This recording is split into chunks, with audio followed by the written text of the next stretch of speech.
முதல் வாசகம். ஸ்தேவானின் ஞானத்தையும் தூய ஆவி வாயிலாக அவர் பேசிய வார்த்தைகளையும் எதிர்த்து நிற்க அவர்களால் இயலவில்லை. திருத்தூதர் பணிகள் நூலிலிருந்து வாசகம். அதிகாரம் 6 இறைவசனங்கள் 8 முதல் 15 முடிய. அந்நாள்களில் ஸ்தேவான் அருளும் வல்லமையும் நிறைந்தவராய் மக்களிடையே பெரும் அருஞ்செயல்களையும் அரும் அடையாளங்களையும் செய்து வந்தார். அப்போது உரிமையடைந்தோர் எனப்படுவோரின் தொழுகை கூடத்தைச் சேர்ந்த சிலரும் சீரேன் அலெக்சாந்திரியா நகரினரும் சிலிசியா ஆசியா மாநிலத்தவரும் ஸ்தேவானோடு வாதாடத் தொடங்கினர். ஆனால் அவரது ஞானத்தையும் தூய ஆவி வாயிலாக அவர் பேசிய வார்த்தைகளையும் எதிர்த்து நிற்க அவர்களால் இயலவில்லை.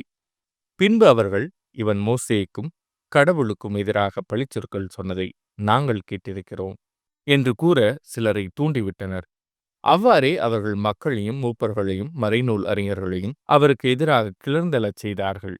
உடனே அவர்கள் எழுந்து வந்து அவரை பிடித்து தலைமைச் சங்கத்துக்கு இழுத்துச் சென்றார்கள். மேலும் பொய் சாட்சிகளை கொண்டு வந்து நிறுத்தினார்கள். அவர்கள், இந்த மனிதன் தூய இடத்தையும் திருச்சட்டத்தையும் எதிர்த்து ஓயாமல் பேசி வருகிறான் என்று கூறினார்கள். மேலும் அவர்கள், நசரேயராகிய இயேசு இந்த இடத்தை அழித்து விடுவார் என்றும் மோசே நமக்கு கொடுத்திருந்த முறைமைகளை மாற்றி விடுவார் என்றும் இவன் கூற கேட்டோம் என்றார்கள். தலைமைச் சங்கத்தில் அமர்ந்திருந்த அனைவரும் அவரை உற்று பார்த்தபோது அவரது முகம் வானதூதரின் முகம் போல் இருக்க கண்டனர். இது ஆண்டவரின் அருள்வாக். இறைவா உமக்கு நன்றி. பதிலுரை பாடல். ஆண்டவர் திருச்சட்டப்படி நடப்போர் பேறு பெற்றோர்.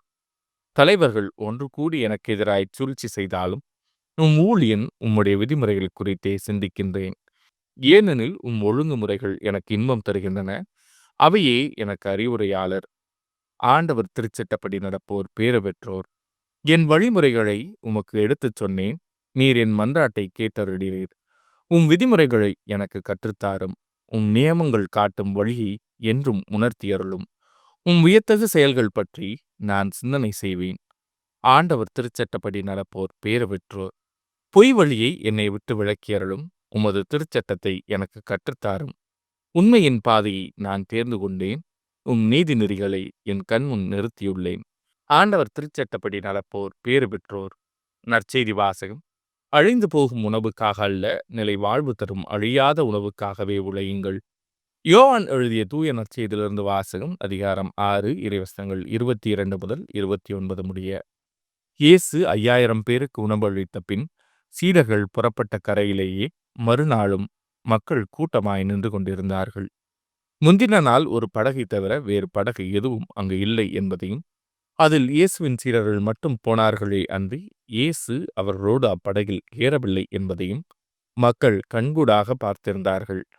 அப்போது ஆண்டவர் கடவுளுக்கு நன்றி செலுத்தி கொடுத்த உணவை மக்கள் உண்ட இடத்திற்கு அருகில் திபேரியாவிலிருந்து படகுகள் வந்து சேர்ந்தன. இயேசுவும் அவருடைய சீடரும் அங்கு இல்லை என்பதை கண்ட மக்கள் கூட்டமாய் அப்படகுகளில் ஏறி இயேசுவை தேடி கப்பர்நாகமுக்கு சென்றனர்.